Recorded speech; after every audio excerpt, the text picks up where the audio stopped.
12 जून 2025 को कुछ ऐसा हुआ जिसने सिर्फ एविएशन की दुनिया को ही नहीं बल्कि इंडिया के पूरे बिजनेस कम्युनिटी को हिलाकर रख दिया। एयर इंडिया की फ्लाइट AI-171 एकदम लेटेस्ट बोइंग 787 ड्रीमलाइनर अहमदाबाद से टेक ऑफ करने के कुछ ही देर बाद क्रैश हो गई। नुकसान बहुत बड़ा था। 241 लोग फ्लाइट में थे और 30 जमीन पर। यह इंडियन एविएशन हिस्ट्री के सबसे काले दिनों में से एक है। एक बिजनेस ओनर के तौर पर ऐसी घटनाएं मुझे याद दिलाती हैं कि कस्टमर का ट्रस्ट कितना नाजुक होता है। मैं आपको बताना चाहता हूं कि क्या हुआ था, यह आपके बिजनेस के लिए क्यों जरूरी है और ब्रांड ट्रस्ट और रेजिलियंस के बारे में मुझे क्या लेसन्स मिले। चलिए सीधे असर की बात करते हैं। ट्रैवल और टूरिज्म इंडस्ट्री पूरी तरह उलट पलट गई। खासकर यूरोप जाने वाली टूर्स के लिए बड़े पैमाने पर कैंसिलेशंस हुए। यात्री डरे हुए और परेशान थे। एविएशन और हॉस्पिटैलिटी स्टॉक्स धड़ाम से गिर गए।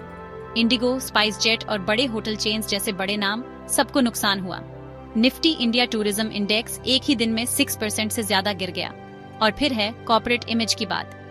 एयर इंडिया, जो अभी अभी टाटा ग्रुप के अंदर रीऑर्गेनाइज हुई थी, अचानक सेफ्टी स्टैंडर्ड्स को लेकर सवालों के घेरे में आ गई। हर बिजनेस ओनर को यह असली बात याद रखनी चाहिए, ट्रस्ट धीरे धीरे बनता है लेकिन वह सेकंड्स में टूट सकता है। सेफ्टी में एक छोटी सी चूक या कम्युनिकेशन में थोड़ी सी भी देरी आपके ब्रांड की नींव हिला सकती है। ये सिर्फ रेपुटेशन की बात नहीं है, ये रेवेन्यू की भी बात है। मार्केट्स ने तुरंत रिएक्ट किया। बुकिंग्स गिर गईं। आने वाला ट्रैवल सीजन अब खतरे में है। एयर इंडिया और बोइंग दोनों के शेयर्स गिर गए। बोइंग को मार्केट वैल्यू में 7% तक का नुकसान हुआ। एक बार ट्रस्ट टूट जाए तो उसे फिर से बनाना 10 गुना ज्यादा मुश्किल लगता है। तो किस चीज ने कुछ बचाया? ट्रांसपेरेंसी ने। कस्टमर्स को समय पर साफ अपडेट्स चाहिए होते हैं, खासकर क्राइसिस में। एयर इंडिया ने कॉम्पेंसेशन देना शुरू किया, केयर टीम्स बनाई और फ्लाइट्स को ग्राउंडेड किया। तो इस घटना से मैंने क्या बिजनेस लेसन सीखे? नंबर 1, सेफ्टी को लेकर प्रोएक्टिव रहें। रेगुलर ऑडिट्स, तेज एक्शन, कोई शॉर्टकट्स नहीं। नंबर 2, जल्दी और साफ तरीके से कम्युनिकेट करें। क्राइसिस में चुप्पी किसी भी बात से ज्यादा नुकसान पहुंचाती है। नंबर 3, तैयार रहें। Crisis management teams, compensation policies, financial safety nets, ये जरूरी है। और आखिर में ट्रस्ट वापस जीतने के लिए विजिबल एक्शन लें। फ्लाइट्स को ग्राउंडेड करें, इन्वेस्टिगेशन शुरू करें, असली सपोर्ट दें। अब आप अपनी ब्रांड के लिए यह सब असल में कैसे लागू करेंगे? यह सब ट्रस्टवर्दी और विजिबल बनने के बारे में है।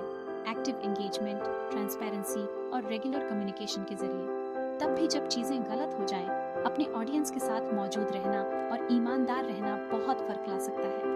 एक टूल जो मुझे बहुत हेल्पफुल लगा है वह है viapargo.com। यह एक फ्री क्लासिफाइड एड प्लेटफॉर्म है जिसे आपके जैसे बिजनेसेस को वो विजिबिलिटी दिलाने के लिए डिजाइन किया गया है जिसकी आपको जरूरत है। टारगेटेड एड्स के साथ आप सही कस्टमर्स तक पहुंचते हैं। एक मजबूत ऑनलाइन प्रेजेंस के साथ आप क्रेडिबिलिटी बनते हैं। मेरा टेकअवे ये है, बिजनेस की दुनिया में ट्रस्ट आपकी सबसे वैल्यूएबल एसेट है। आप इसे एक पल में खो सकते हैं लेकिन आप इसे वापस भी जीत सकते हैं।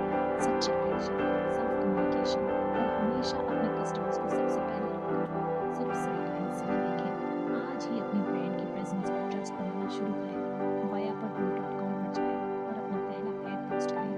अपने ऑडियंस को दिखाएं कि आप ईमानदार हैं, विश्वसनीय हैं और हमेशा वहाँ हैं जब इसकी सबसे ज्यादा जरूरत होती है।